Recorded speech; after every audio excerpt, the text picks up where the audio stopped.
Oke, saya senang lihat begini.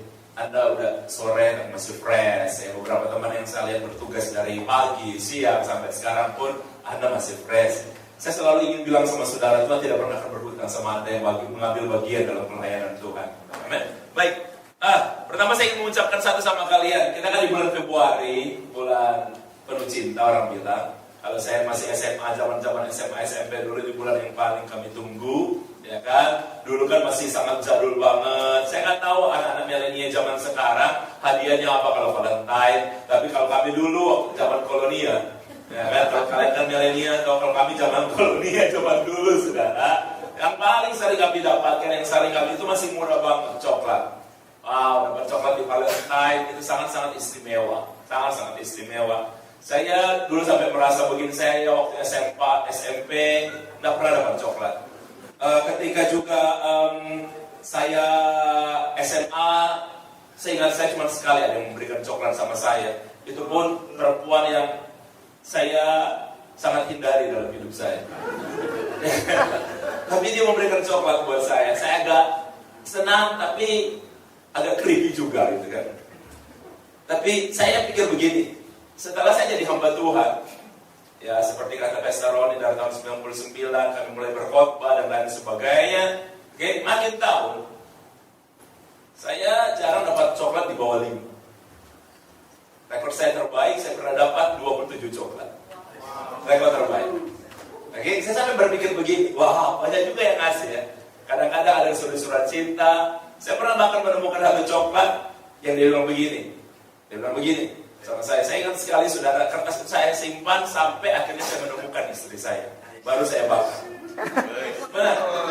Karena kertas itu tulis begini. Tapi saya nggak tahu orangnya. Dia bilang begini, Tuhan berbicara, Pak Nixon, dia bilang begini, Kak Nixon adalah suami saya. Wah, my God, haleluya. Oke? Jadi saya simpan kertas itu sampai saya menemukan istri saya. Kalau mungkin saya akan menemukan istri saya, saudara 40 tahun baru saya menikah, usia 40. Jadi usia 40, saya dapat itu, saya lupa ya, usia 30-an lebih. 31 atau 30 gitu. Saya dapat kertas itu. Karena Tuhan berbicara sama dia, saya calon suaminya dia. Saya juga kaget, saudara. Oh ya, Yesus luar biasa. Oke. Tapi ternyata itu cuma mungkin perasaan dia. Oke.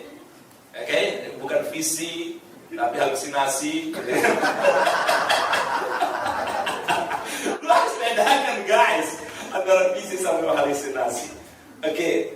Tapi ya udah. Kalau orang sudah bertanya, saya nggak tahu nanti Pastor Roni akan memberikan pandangan kepada Anda. Kalau orang sering bertanya sama saya, Pastor, boleh nggak sih kita ngerayain Valentine? Merayakan boleh-boleh aja, memeriahkan boleh-boleh aja. Itu satu hari yang baik tentang hari tentang kasih. Dan Yesus mengajarkan juga tentang kasih. Oke. Ya saya masih pandangan itu aja, tapi saya mau langsung di sini. Kebanyakan di sini belum menikah. Tapi saya memberikan survei ini kepada kalian. Walaupun besok sebagian besar di antara teman-teman di sini gak bisa ikut karena aturan main yang dibuat oleh senior pastor kita hanya sudah menikah. Yang merasa belum, hanya yang sudah benar-benar sah menikah. Ya, tapi gini, saya selalu bilang begini kepada teman-teman dan dulu juga mendidik youth, kalau kita punya pengetahuan. Jadi survei yang saya ingin bagikan kepada kalian bukan untuk apa-apa, tapi gini. Orang telah menikah, telah terlanjur kecewa, telah mengalami begitu banyak luka, kemudian mereka menerima kebenaran itu mau memerdekakan mereka, itu jalannya cukup panjang untuk memperbaiki semuanya. Tetapi kalau kalian dari muda seperti ini, kalian sudah mendengarkan pengetahuan bagaimana menjadi pasangan yang oke, setidaknya begini, kalian sudah punya kebenaran yang kalian bisa pegang. Sehingga ketika kalian ada di sana, mungkin tidak langsung sempurna kalian bisa melakukan itu, tapi setidaknya langkah kalian jauh lebih baik daripada orang-orang yang sudah menikah yang tidak tahu. Jadi saya ingin memberikan ini sama kalian. Saya memang 2 tahun, kalau hitung dari tahun lalu ya, 2-3 tahun, saya serius pelayanan di keluarga. Dulu saya melayani di youth, Pastor Roni juga. Kami sangat cinta. Nah, di samping saya khotbah di youth, dulu saya dan beberapa orang teman punya pembinaan youth. Yang kami menyebut diri kami itu silent move. Karena kami membina anak-anak ini secara diam-diam. Tidak pernah atas nama sebuah gereja. Tidak pernah. Walaupun saya berada di satu gereja, tidak pernah. Oke? Dan kami tidak mau ketahuan. Hampir tidak ada gereja yang tahu. Karena saya belajar kadang-kadang orang akan salah mengerti. Tapi kami ingin memperbaiki anak-anak muda ini. Pertama, supaya saudara mereka di keluarga jadi anak yang baik. Dan di gereja mereka jadi fungsional yang luar biasa. Nah ketika saya di keluarga pun, apa yang saya bikin ini hampir sedikit orang yang tahu. Sedikit sekali orang yang tahu. Dan saya pun lebih banyak sebenarnya kelas. Gereja pun yang mengizinkan saya berbicara ini, sebenarnya saudara cuma gereja ini. Dan saya mau, karena Pastor Roni, bagi saya secara usia, saya lebih senior, saya lebih lama melayani, tapi secara otoritas, beliau di atas saya. Ya, saya kalau ke sini, saya mau pergi dengan orang aja, saya harus tanya dengan Pastor Roni. Karena apa? Beliau itu otoritas. Kenapa dia jadi otoritas? Karena beliau punya kapasitas yang Tuhan taruh kepada beliau. Oke, nah, saya satu kali mengadakan survei dan saya targetkan harus ada sampai 70 pasang yang sudah menikah.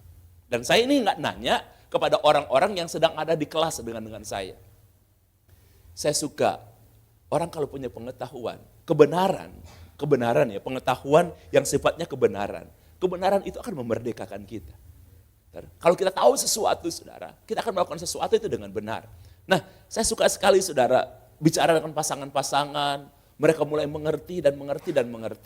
Oke. Nah, saya memberikan survei, pertanyaan saya, pokoknya pada intinya pertanyaan saya, walaupun setiap omongan itu akan berbeda, tapi karena setiap orang yang saya temui berbeda, kebanyakan memang orang yang saya kenal. Tapi ada beberapa pasangan juga yang saya temui ketika saya di bandara ngobrol, saya bawa ke pertanyaan itu. Ada juga ketika pas beberapa kali saya ada di pesawat, yang duduk di samping saya itu pasangan. Kadang-kadang kan kita ngobrol, bosan juga kan kalau nggak ngobrol di pesawat, ya kan? Sebenarnya enak kalau lagi goncang-goncang Anda sambil ngobrol-ngobrol itu enak, saudara. Ya agak sedikit menghilangkan ketakutan. Oke, karena apa? Kita nak konsentrasi kepada goyangannya, kita konsentrasi pada omong-omong, ya. Sampai kapan hari waktu saya berangkat, kemudian pesawat cukup bergoncang, kan cuaca kapan hari juga itu dari bulan-bulan November itu kan sudah agak hujan, bergoncang kayak gini. Saya berhenti ngomong, orang bapak ibu itu bilang gini, Pak ngomong terus Pak, ngomong terus. Supaya mereka konsentrasinya untuk mendengar. Oke, pertanyaan saya ini sebenarnya, saya tanyakan kepada keluarga-keluarga ini. Oke. Hubungan yang paling berharga, hubungan yang paling utama bagi mereka itu hubungan dengan siapa? Saya saya bilang begini, saya nggak berbicara Tuhan. Hubungan antara sesama manusia. Sekali lagi kalian mungkin masih banyak yang muda di sini, tapi biar ini jadi dasar pemikiran kalian. Supaya ketika kalian punya keluarga nanti, kalian akan memulai setidaknya dengan cara yang lebih baik daripada orang tua kalian yang tidak mengerti.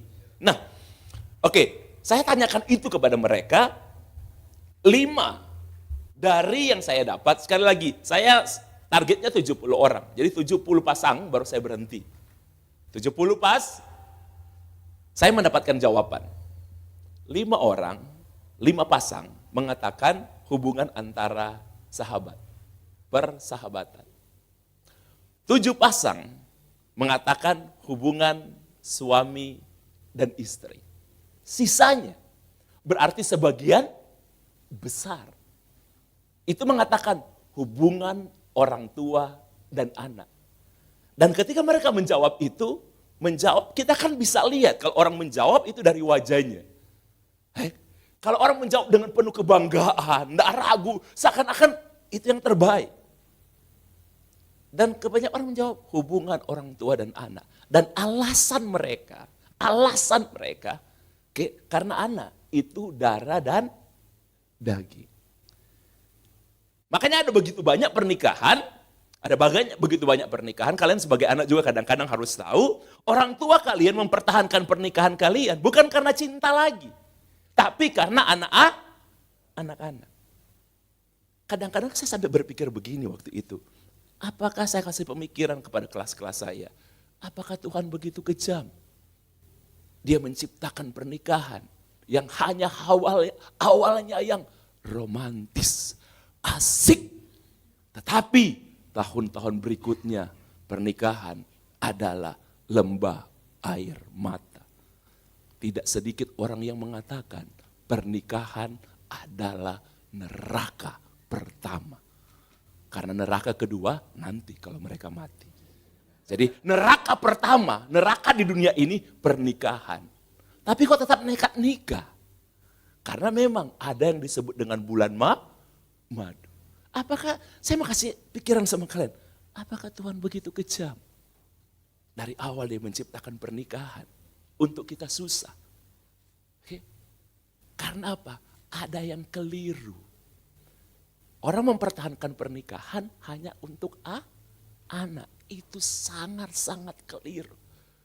Saya mendapat hikmat, saya belajar, ini iya sangat keliru. Saya kasih tahu sama kalian. Saya ini gak belajar dari sebuah buku teologi ya untuk apa, karena begini. Kalau kita serius dan minta sesuatu dari Tuhan, Tuhan akan kasih hikmat sama kita. Kalian tahu, ketika Tuhan menciptakan manusia, hubungan yang Tuhan bangun pertama kali di Taman Eden, itu apa? Hubungan apa? Antara siapa? Suami dan istri. Jadi hubungan yang pertama kali Tuhan bangun itu suami dan istri. Bukan antara orang tua dan anak. Bisa aja Tuhan menciptakan Adam dan kemudian anak, Kain. Bisa. Kemudian baru dia ciptakan perempuan setelah itu. Bisa. Tuhan kita itu maha kuasa. Ketika Tuhan menciptakan Adam dan Hawa dulu, dia punya alasan. Jadi hubungan yang pertama Tuhan bangun, hubungan yang paling utama itu hubungan suami dan istri. Kalau orang-orang sering mengatakan, loh karena ada anak itu darah dan daging. Nah firman Tuhan mengatakan bahwa Adam dan Hawa mereka menjadi satu daging. Kalau di sini saya nggak bisa menerangkan, tapi kalian sudah bisa tahu kan artinya satu daging? Oi, haleluya. Kalian udah mengerti kan? Oke, menjadi satu daging. Lihat tangan saya aja. Nah ini jadi satu daging saudara. Oke, daging dan daging bertemu. Ini kan daging, ini juga daging toh. Nah, ini bertemu menjadi satu daging. Karena ada satu daging, akhirnya melahirkan apa? Darah dan daging. Kalau tidak ada persatuan daging, tidak ada yang namanya saudara darah dan daging.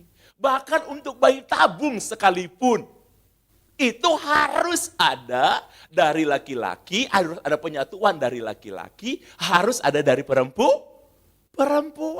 Bayi tabung sekalipun. Nggak bisa kalau bayi tabung saudara, dari laki-laki dicampur dengan bunga mawar. Jadi, nggak ada. Kelas guys, nggak ada. Atau laki-laki dengan laki-laki. Nggak bisa. Misalnya dari Ricky dicampur dengan Pak Henok. Nggak bisa. Nggak bisa. Bisa, Pastor? Nggak bisa. Haleluya. Ya kan? Menggabungkan urapan Pak Henok dan kegantengan Pak Ricky. Haleluya. Pasti menghasilkan gen yang luar biasa. Nggak bisa. Harus ada gen dari laki-laki dan gen dari perempuan. Baru itu jadi. Jadi ada banyak orang setelah punya anak, dia lebih membangun hubungan dengan anak. Contoh yang paling sederhana yang saya akhirnya tahu, ada begitu banyak laki-laki, pria, oke? Kalau anaknya minta sesuatu, dia royal sekali. Anakmu minta apa dia kasih. Marfor DP bini, aduh koncudu. Pelit. Berapa banyak ketika istrinya mintain begini, anak dulu, anak pesekolah, mau simpang. Dan kadang-kadang Anda sebagai anak, Anda bangga. Papa lebih sayang pak kita daripada mama, bardos angoni.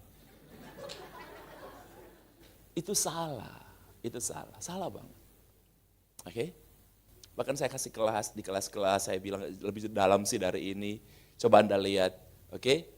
Istri-istri kadang-kadang suka memandikan anak. Anak lucu gitu. Saya suka tantang, pernahkah Anda memandikan suami? Loh, kenapa Anda ketawa? Karena Anda nggak biasa. Oke, Pak Henok pernah? Pak Henok udah dengar dari tadi pagi, mungkin waktu pulang tadi sudah ya Pak ya. Nah, Pak Henok maaf. Tapi saya saya suka Pak Henok orangnya diajak bercanda tetap asik, tetap gitu kan. Ketawanya tetap tipis gitu kan, penuh misteri. Luar biasa. Kalian tahu. Ketika kita melakukan sesuatu untuk anak, bahkan kita sering peluk anak, Anda pulang dari mana yang Anda cari. Dulunya ketika saya pulang dari manapun yang saya cari anak saya dulu. Shalom, shalom, saya cium dia. Sekarang saya rubah, saudara. Ketika saya mengerti itu salah. Oke, Shalom punya hubungan yang sangat erat dengan saya. Tapi yang paling penting bagi saya itu istri saya. Karena kalau kita hubungan kita dengan anak baik, tapi hubungan antara suami istri, hubungan yang di atas, yang utama, itu enggak baik, ke bawahnya kan enggak baik. Oke? Ayo, kita menikah bukan untuk menderita. Taruh itu di kepala. Amen? Jadi jangan trauma, kita tidak mau kawin, kita broken home, oke. Kamu pernah lihat ada kesalahan, makanya kenapa itu terjadi? Karena orang tua kita melakukan sesuatu yang salah. Kalau kita, ayo kita perbaiki. Jadi saya kasih survei ini kepada kalian, supaya gini, ketika kalian membangun rumah tangga, setidaknya kalian punya pengetahuan yang baik. Bagaimana membangun sebuah hubungan. Oke, pengantarnya sudah cukup lama, saudara. Tapi kita santai. Saudara percaya, saya tidak akan lama. Oke, gereja ini Pak Roni, saya selalu mengatakan kepada orang dimanapun mengundang saya ini bukan pengajar. Bahkan saya sudah katakan itu kepada Pak Roni, saya ini bukan pengajar. Pak Hanani juga, kalau senior pastor Anda, Pak Roni, dia memang pengajar. Oke, dari wajahnya aja udah kelihatan, saudara. Oke, mungkin kalau Pak Roni ini nggak jadi gembala, jadi dosen, saudara. Haleluya. Kalau saya, saudara, ini saya bukan pengajar. Saya lebih suka sharing. Tapi gini, Tuhan memperlengkapi saya dengan sharing. Jadi saya ingin bilang kepada kalian, kalian kalau menemukan sesuatu, orang kan suka bilang begini, aduh enak ya jadi pendeta. Bukan, jadi apapun yang Tuhan mau itu enak. Sesuai panggilan kita. Dan kalian harus percaya begini, kalau Tuhan menaruh kalian di sesuatu tempat, kalian punya cita-cita apa, Tuhan akan memperlengkapi kalian. Di bidang apapun. Oke, di bidang apapun. Ricky dipanggil Tuhan, saudara. Ya, bukan dipanggil dalam arti mau ke surga, saudara. Saudara jangan mengerti, kadang-kadang orang salah mengerti. Bro, kamu bukan dipanggil Tuhan. Oke, dipanggil, panggilannya bukan dipanggil sih. Ya, ada di bidangnya dia sekarang. Dia enjoy. Dan saya yakin Tuhan memperlengkapi dia. Kalau dia bekerja tanpa Tuhan, dia akan bekerja dengan kemampuan. Ketika dia nggak mampu lagi, sudah selesai. Tapi kalau dia bekerja, ada Tuhan, menyertai dia bekerja dengan kemampuannya dia dan bantuan dari Tuhan. Ketika dia udah nggak mampu, kemampuan Tuhan yang akan turun. Itu selalu itu kayak gitu. Tadi ngobrol-ngobrol dengan Ibu Gembala kita, saudara tahu Ibu Gembala kita juga seorang PNS yang luar biasa. Ada hal-hal yang kecil yang beliau selalu minta hikmat dari Tuhan. Saya ingin bilang kepada kalian dan selalu Tuhan beri itu. Tuhan akan memperlengkapi kalian. Nah, saya ini orang yang suka sharing. Dan Tuhan mempertemukan saya dengan orang-orang, saudara. Bukan orang begini. Wah, Pak Nixon ini di pelayanannya ada banyak mujizat terjadi. Oh no. Bukan itu. Tuhan memperlengkapi saya, mempertemukan dengan orang-orang, sharing, berdoa bagi mereka, dan sesuatu terjadi. Dan saya suka sekali, saya selalu bilang, tadi Pak Roni juga memberikan apresiasi. Dari dulu saudara, anak-anak kami yang saya didik, saya selalu memberikan apresiasi. Karena saya belajar, betul kata Pastor Roni, kalau Anda memberikan apresiasi, Anda memberikan apresiasi untuk satu kreasi, orang itu akan lebih berkreasi lagi. Kreasinya akan lebih keluar ketika kita memberikan apresiasi. Nah, hari ini kita akan berbicara tentang hubungan, membangun hubungan yang secara sederhana saya akan terangkan kepada saudara dengan Tuhan. Begini teman-teman, home church yang diberkati Tuhan. Kita ini diselamatkan karena anugerah. Yohanes 3:16 dia bilang apa? Tanpa baca Anda tahu ya, hafalan. Karena begitu besar kasih Allah akan dunia ini. Kasih Allah akan dunia ini. Karena begitu besar. Kenapa dikatakan karena begitu besar? Udah begitu besar lagi. Karena begini saya ingin katakan kepada Anda, tidak ada bahasa manusia yang bisa menggambarkan kasih Allah. Nggak ada. Nggak ada bahasa manusia yang bisa menggambarkan kasih Allah yang sesungguhnya, itu nggak ada. Makanya dia katakan agak berlebihan, saudara, bahasa yang ada di situ agak hiperbol. Dia bilang begini, karena begitu besar, karena memang nggak ada. Kasih Allah akan dunia ini sehingga dia memberikan anaknya yang tunggal supaya setiap yang percaya kepadanya tidak binasa tapi melainkan beroleh hidup yang kekal. Kalau kita percaya Yesus, Anda pasti selamat. Ada banyak sekarang orang, saudara, bahkan dia nggak pernah ke gereja. Bukan arti, saudara kalau orang Kristen harus ke gereja. Saudara jangan salah mengerti perkataan saya ini. Tapi saudara sekarang mulai ada gerakan-gerakan orang-orang yang percaya Yesus, tapi karena keadaan, karena keterbatasan, dan lain sebagainya, mereka nggak bisa ke gereja. Mereka tetap beribadah di tempat mereka, tapi ketika mereka sembahyang, mereka memanggil nama Yesus. Apakah mereka selamat? Selamat. Sekalipun seumur hidup mereka mungkin, walaupun kami berdoa supaya satu kali ada sesuatu terjadi, mereka bisa ke gereja. Tapi kalaupun seumur hidup mereka tetap ada di sana. Tapi ketika mereka sujud sembahyang, mereka bilang, Yesus Juru Selamat, mengakui Yesus Sang Juru Selamat, percaya Yesus Juru Selamat, walaupun seumur hidup mereka tidak pernah ke gereja, mereka pasti selamat. Iya benar. Tapi kalau Anda yang punya waktu untuk ke gereja, identitas saudara Kristen, ya harus ke gereja. Karena Anda hanya akan bisa bertumbuh di gereja. Nggak bisa di tempat lain, nggak bisa. Anda perlu gembala. Oke? Karena ketika Anda jadi jemaat, kita ini domba. Saya bukan gembala. Saya domba. Walaupun saya bagian dari pelayanan. Pastor Roni, mereka itu gembala. Mereka punya otoritas. Makanya selalu saya ingin bilang, kalian masih banyak yang muda di sini. Oke? Di gereja, saya mau kasih ini sama kalian, biasanya saya kasih di kelas anak-anak muda, supaya mereka mengerti, karena anak muda kadang-kadang terlalu radikal, terlalu terpengaruh dengan banyak hal. Saya selalu bilang sama teman-teman saya yang saya kajar di kelas-kelas anak-anak muda, di gereja, bahkan di diaken-diaken yang masih muda, kalau diaken-diaken yang sudah zaman terlalu kolonia, saudara, kadang-kadang saudara suka protes dan tidak bisa menerima. Saya selalu bilang, di gereja kita tidak mengenal yang namanya mayoritas. Yang di gereja yang kita kenal otoritas. Bukan mayoritas, tapi otoritas.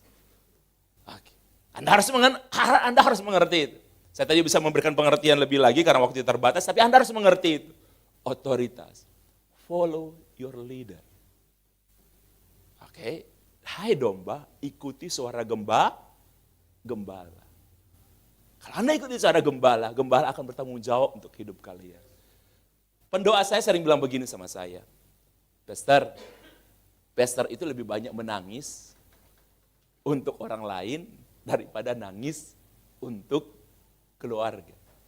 Saya tahu kenapa? Karena kalau saya dengar ada orang yang saya kenal, jemaat yang pernah saya layani, dia punya problem, saya sering menangis. Contohnya gini, contoh yang paling saya pakai Ricky karena beberapa hari ini saya dengan Ricky terus. Oke. Baik, misalnya Ricky punya problem. Oke, misalnya dia putus cinta, oke, atau diputuskan atau memutuskan gitu kan, atau putus terjadi dengan sendirinya, oke, saya nggak tahu saudara, oke, haleluya, saya udah nggak pernah mengerti berapa kali dia diputuskan dan berapa kali dia memutuskan, gitu kan, dan dia sedih, gitu kan, dia mengalami banyak hal yang kesedihan, saudara tahu, saya nggak perlu Ricky telepon saya, dan saya juga tidak akan telepon dia, karena saya bukan gembala. Itu prinsip saya. Orang-orang akan bertanya, lo Panisa kan bisa telepon. No, saya bilang. Saya bukan gembala mereka. No. Tapi saya akan berlutut untuk berdoa bagi orang itu. Saya akan berlutut, nangis. Sampai depan doa saya bilang begini, aduh, pastor ini kok terlalu banyak menangis untuk orang lain. Saya jarang menangis untuk istri saya, karena ya puji Tuhan, maksudnya istri saya kan memang cuma satu, kalau banyak yang saya tangisi, saudara. Kan setiap orang punya masalah, iya toh. Ya udah, guys, dengarkan dengan baik. Kami gembala, kami hamba Tuhan. Saya tahu kalau Pak Roni dengar ada jemaat yang susah, ada masalah keluarga, maaf, mungkin hampir cerai, bahkan cerai. Saudara sedih. Tapi saudara pikir Pak Roni dan Ibu Ria gak sedih?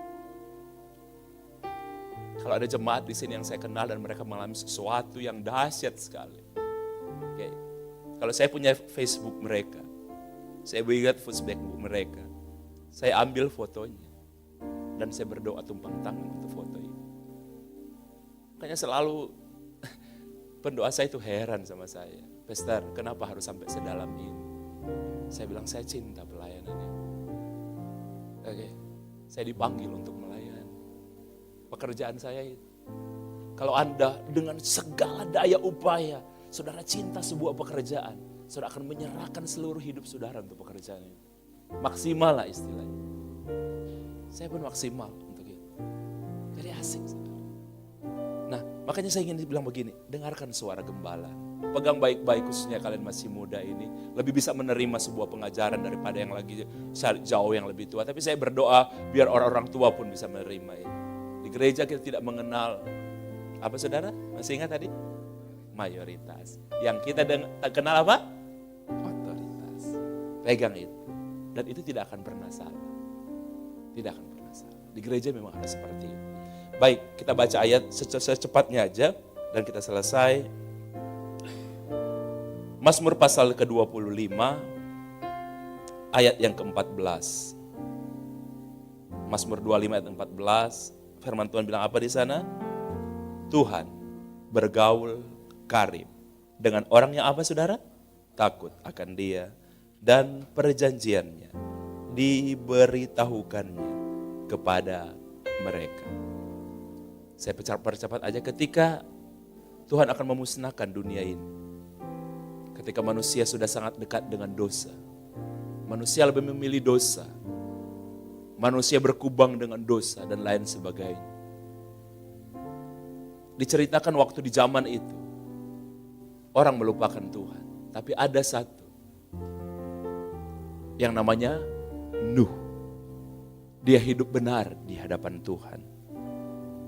Firman Tuhan katakan dengan baik sekali. Dia bergaul dengan Tuhan. Bencana itu Tuhan beritahukan kepada dia. Kalian tahu, ketika Raja Herodes tahu ada raja lahir di Israel, dia ingin memusnahkan supaya tidak ada yang bisa menggantikan dia. Dia memerintahkan semua anak di bawah 2 tahun harus dibunuh. Karena Maria dan Yusuf bergaul dengan Tuhan.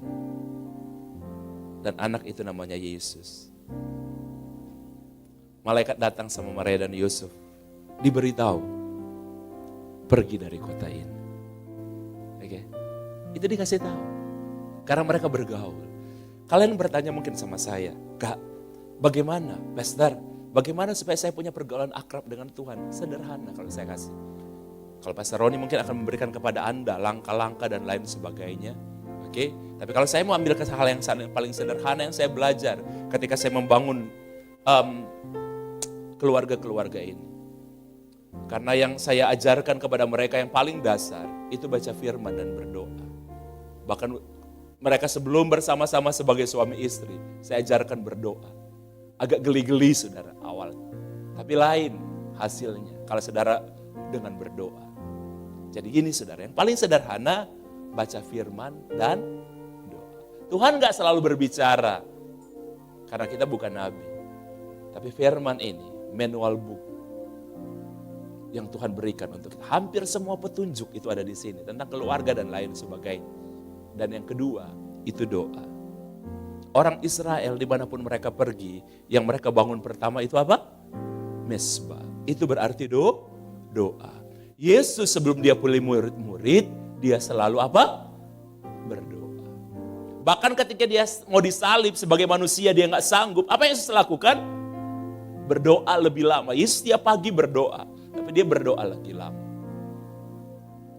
Karena itulah cara kita bergaul dengan Tuhan. Saya cerita terakhir sama kalian. Ada kalian mungkin sudah dengar Tapi ini menjadi kasihan favorit saya berapa bulan, ya 2 bulan lah ya.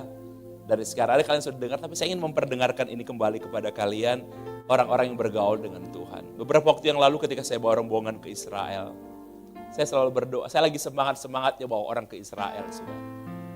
Semangat-semangat. Oke, dulu saya pikir sekali aja lah ke Israel. Tapi saya lagi senang-senangnya ke Israel. Dan setiap ada ke satu tempat, setiap orang punya tempat favorit sendiri-sendiri. Tapi setiap saya ke Tembok Ratapan, saya nangis di sana. Saya nggak tahu kenapa. Walaupun beberapa orang mengatakan itu bisa jadi berhala. Itu antikris akan turun dari tembok sana, karena itu bagian dari bait Allah. Saya selalu menangis, saya berdoa. Satu kali kalian semua di sini akan ke Yerusalem. Amin.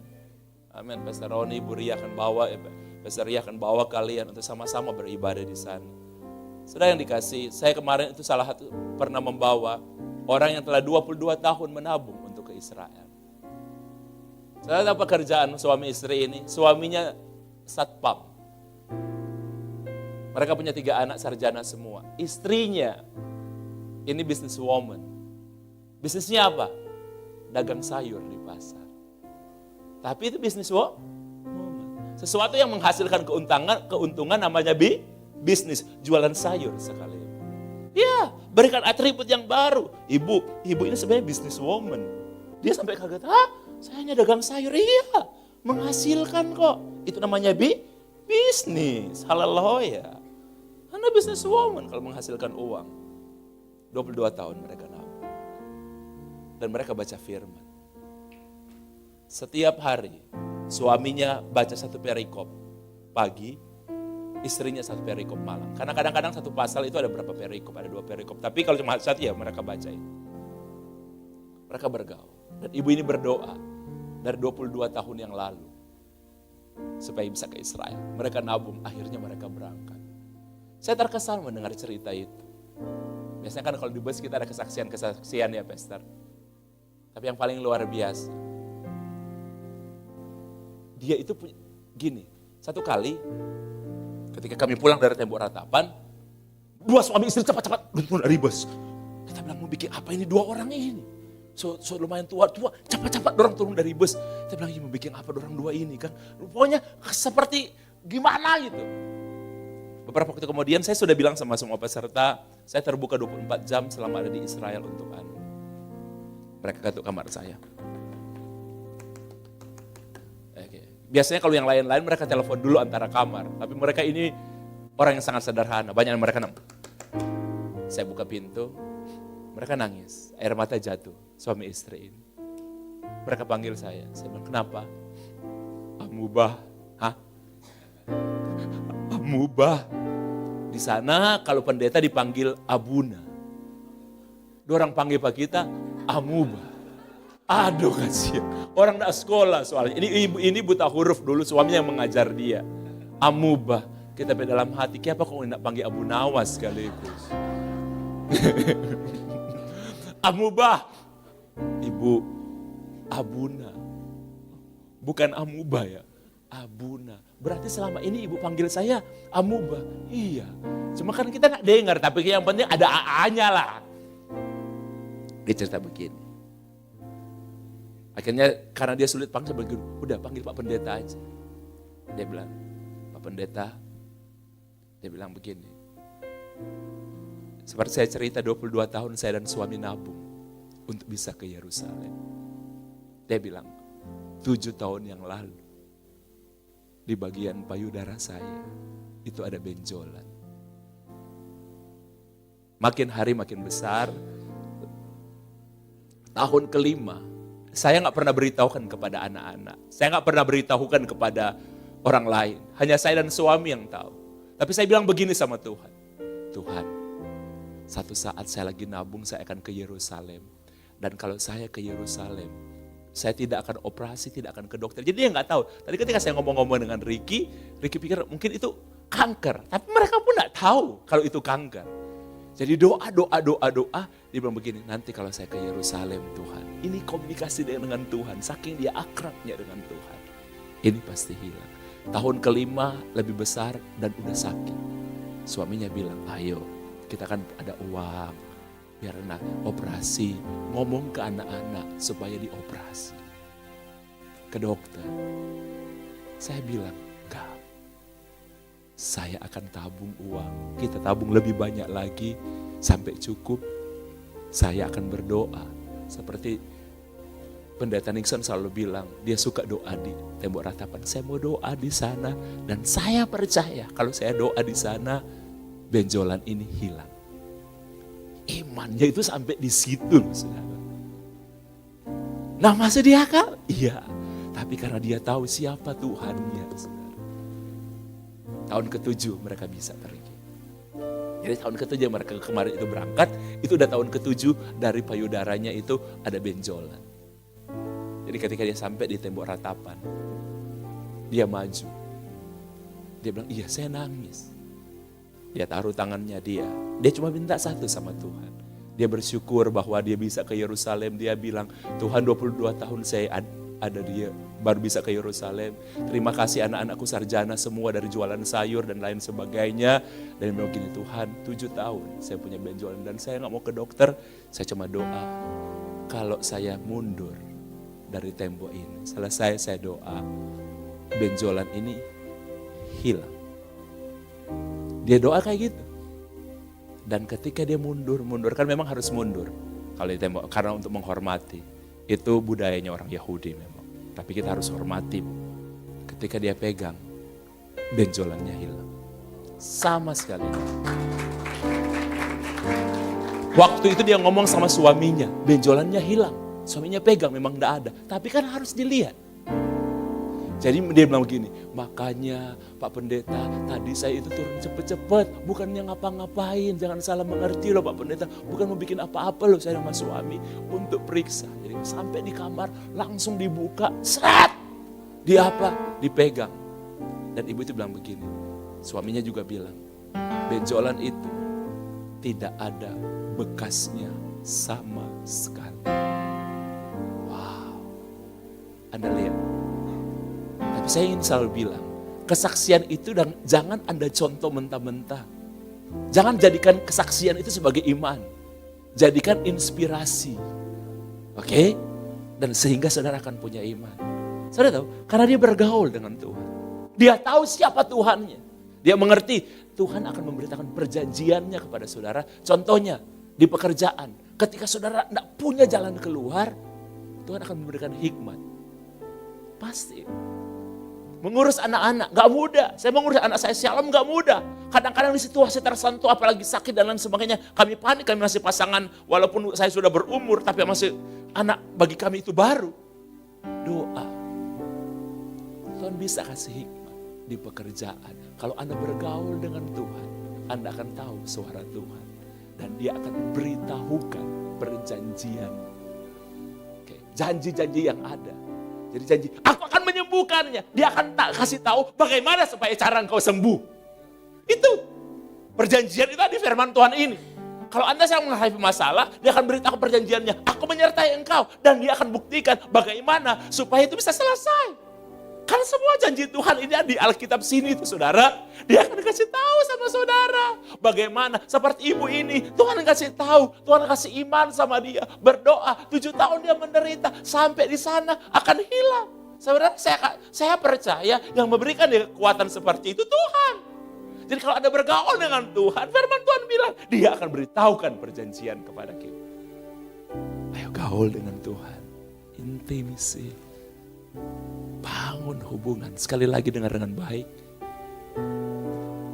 Keselamatan itu anugerah. Tapi hubungan, intimisi kita dengan Tuhan, itu dibangun. Mari kita berdoa saudara.